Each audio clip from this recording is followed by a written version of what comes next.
in the graphics that are used, and it looks brand new, the painting I mean. But why it's here, almost in the armpit of Catania, I don't know. But we'll go up and take a closer look at it, because it is very pretty. I made a special effort to come here and shoot this because I'd seen it a couple times driving by.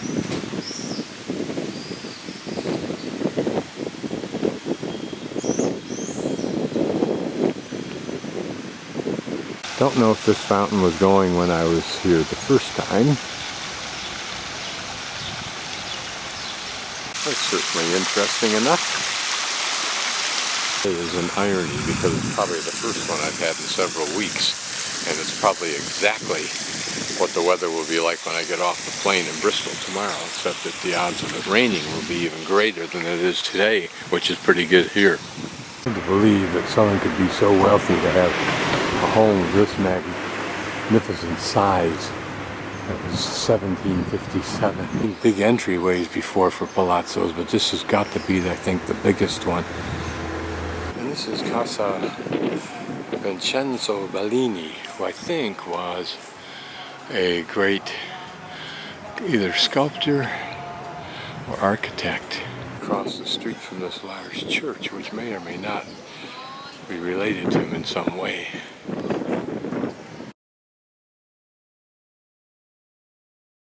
This says Teatro Antico Odeon, but it's obviously not that building that we're looking at. Not open, I don't believe, so we can't go in. But it's probably one of the better preserved ones I've seen, not the most well preserved, including Segesta. Interesting because they've turned the stage into a water feature. But those are pretty well preserved vomitoria. I'm trying to see if I can discover any way to get in there and look at it. I'm gonna get our little pieces of view like this, which ain't much. It's a pretty large complex. I'm now alongside the left of where we were on that main street. You can see how there's a vomitoria coming out right there, and another one to the left where that rebuilt column is. They've got this block, so I'm sticking my camera through a hole in this fence in the hopes that I can see some of it unobstructed by their fence.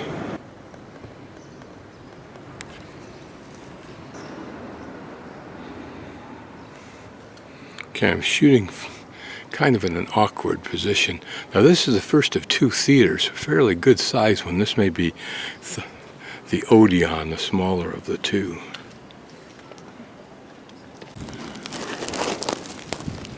Again, shooting in a fairly awkward position.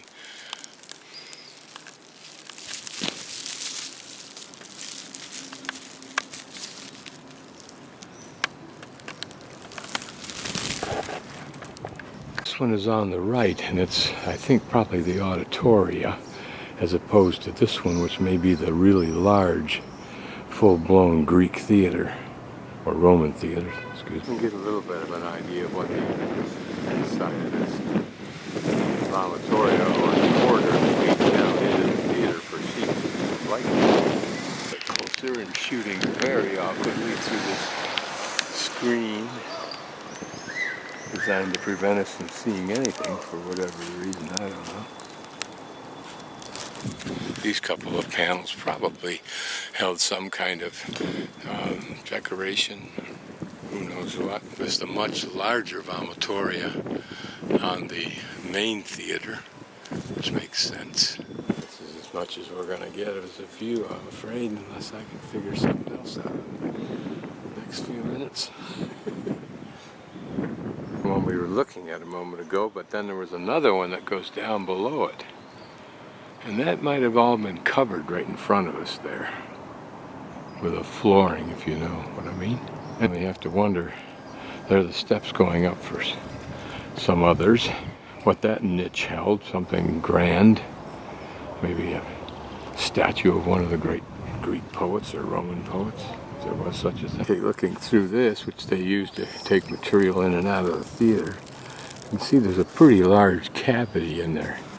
That might have just been a big vaulted hallway that ran around that inside of the theater, just like we'd have inside of a stadium for people to move around, where the concession stands and bathrooms were, etc. Here we're looking inside what may have been a large vaulted corridor around the inner outer circumference, if that makes any sense. I don't know what those blocks in there indicate. It's probably going to be one of the primo Roman theaters when they get done restoring it. Now, for some reason that's blocked up. Maybe that's just the way it really was, giving light, and yet the seats were in front in that solid part, and then access down into another corridor, probably down at the bottom, that ran around with maybe stairways coming up and down from there. You can see the remains of the theater disappearing into this building to the left. Whether, in fact, it continues into that building, I don't know, and is preserved. So it is. So that makes for a really nice architectural interior, doesn't it? I don't know how much you'll be able to see. I'm holding my hat over the camera to hopefully get rid of the reflection, but there you can see how the upper part of this building is built on huge supports over the remaining wall. That's good. Guess is that this will be one of the entries or exits when they reopen it. Saw that interesting detail on the left, completely erased if it ever was, on the front of this building, which was a palazzo. We'll go see what it is just for the record.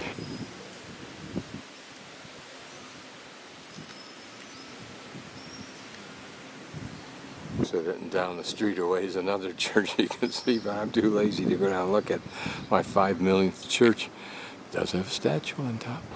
Must have been quite an impressive complex in its day, these two theaters, and who else knows what might have surrounded it, particularly under these existing buildings all around it now. A parting pan for what it's worth.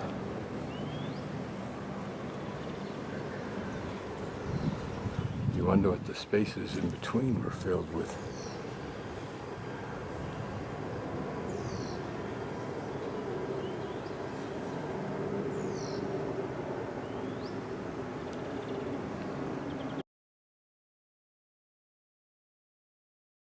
Not far from where I was the other day, in a small little plaza where there was an ambulance on the street that created somewhat of a furor for reasons I don't know, is this Castello Ursino.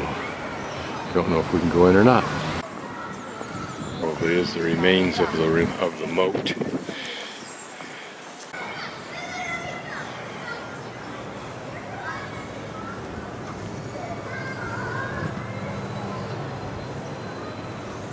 Probably the original guy's emblem or token or totem. Female statue, fragment of 4th century AD polychrome mosaic. Very, I think, means truth. Includes stuff from the theater that we just looked at. This is from the frieze on the theater. Probably because this castle is lucky just simply to be in existence without worrying about what might have been original here. You wonder what those holes are for. All this stuff is filler for the $9.50 fee they charge to come in and see this castle. Not bashful in Sicily about charging for monuments, even when they're not that interesting. Here we can see the upper portion of that door swinging pivot system, if you will. And probably those squares were to put a large beam in there. And here an arch, whether that's structural or not, I don't know. I wouldn't be a bit surprised that it is. It points out that this is probably a salt tower where they stored salt. That's how important it was. On the inside it's a hexagonal design, but on the outside the tower's round. And notice it points out that supporting these archways, there's one out of all of them It has this woman's head. One has to wonder why. Very large room as I panel around. Some small little room there, and another one here.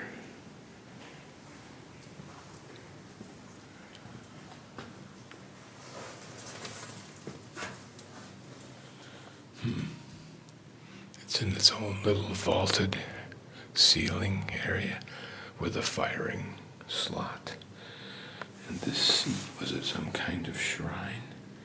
Has that look about it, including that little niche right there. Another shallow, or not a very tall niche, but fairly deep, and it opens up to the left and right, pie-shaped. What was it for? Here another Roman mosaic, but notice not any color, white and black. Apparently an allegory of Africa from the 2nd century A.D.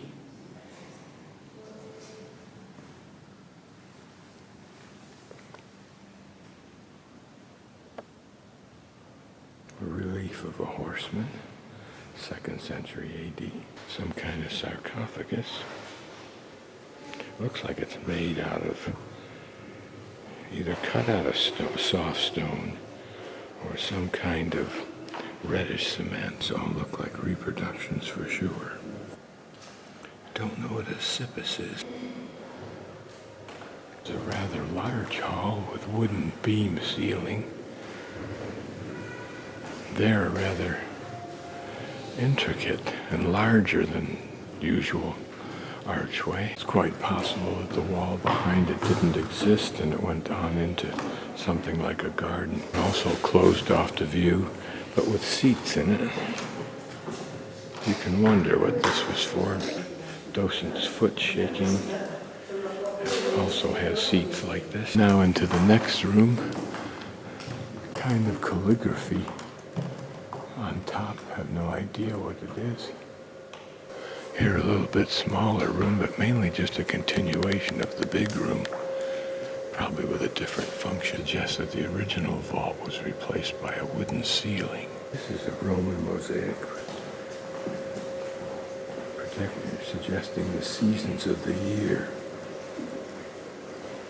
Look how lifelike the face is.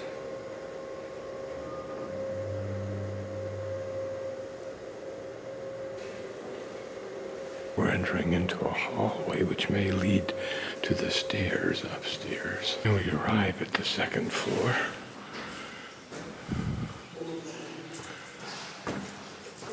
Here a vaulted room.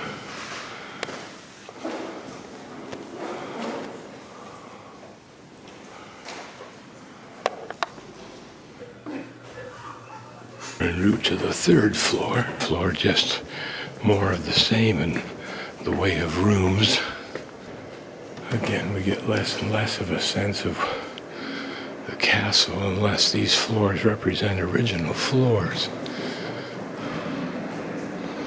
And whether that roofline represents an original roofline. Some interesting violins from 1720, Venice, 1683.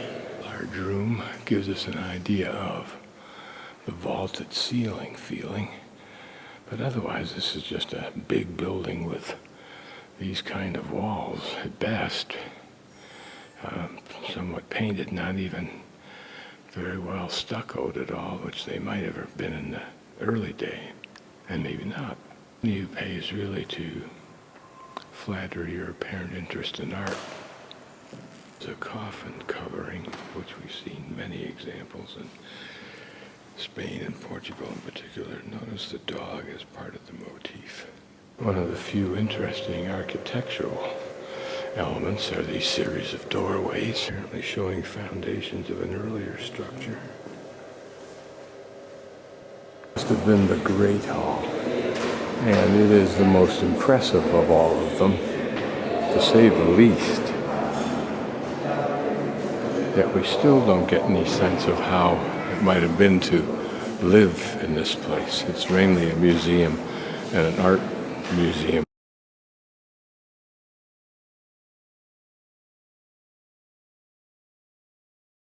Again, a lapidarium, but of what and from where, who knows. Not at all convinced it was from here, but at least we have a sense of what this inner courtyard of this castle was like. And rather than a castle, it was probably just a residence that had the earmarkings of a castle for the macho ego of the person who built it. Just a guess. And also the carriages came right straight through here, although you wonder why would you have such a beautiful hall if those ceiling represents that it was the major one, and have your horses running through it. Who knows? And some kind of water trough, but who knows how old that is. What may be most interesting about this fortress is that it was a coastal fortress, and the distance between here, which may be a quarter of a mile, has been filled in, believe it or not, by lava. This is interesting. Don't quite know why. Looks like it had a vaulting coming out from there somehow. There beyond those buildings, that car you see going by is this Mediterranean, so it's a fairly significant amount of distance to be filled in by magma. I think there's a story to that. Now what also was here, who knows, because those look like supporting wall structure. I don't know when they say coastal whether the water lapped right up against the back of this, or the front of this castle. I'm assuming this is the front facing the ocean. It's not, it's the back, but anyway.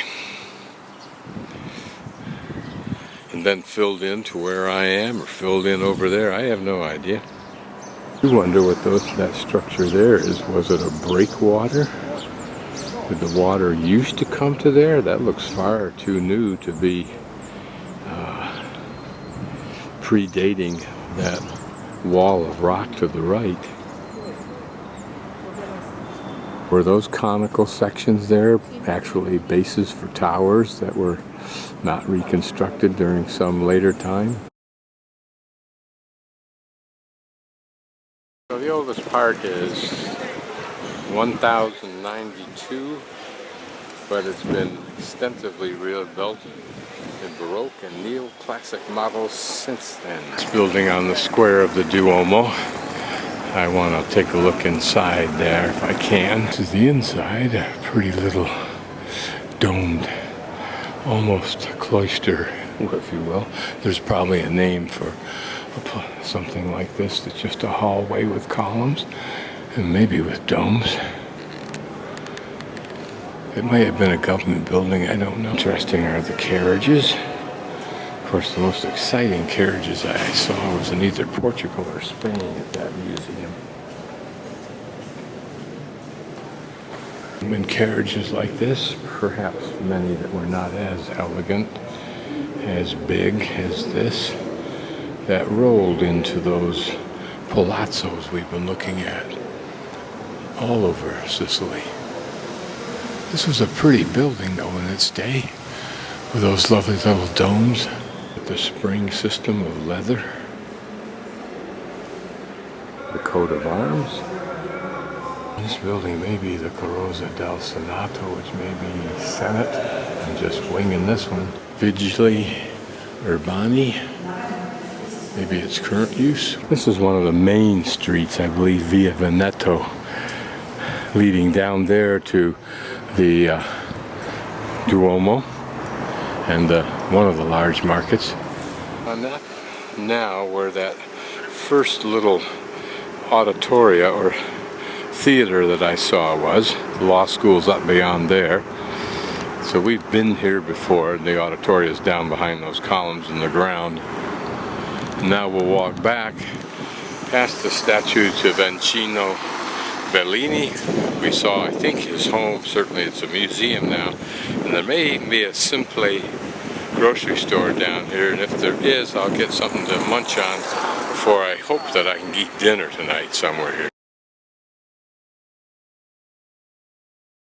Last shot of Catania. This is the grubby, bombed out area. I'd call it bombed out area near the bus station. You can see the buses down there, some of them. But we pan about, and then we'll telephoto up closer to Mount Etna.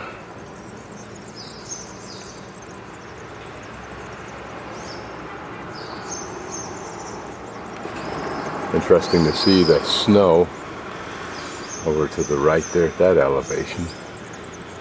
They're apparently not much higher for some reason.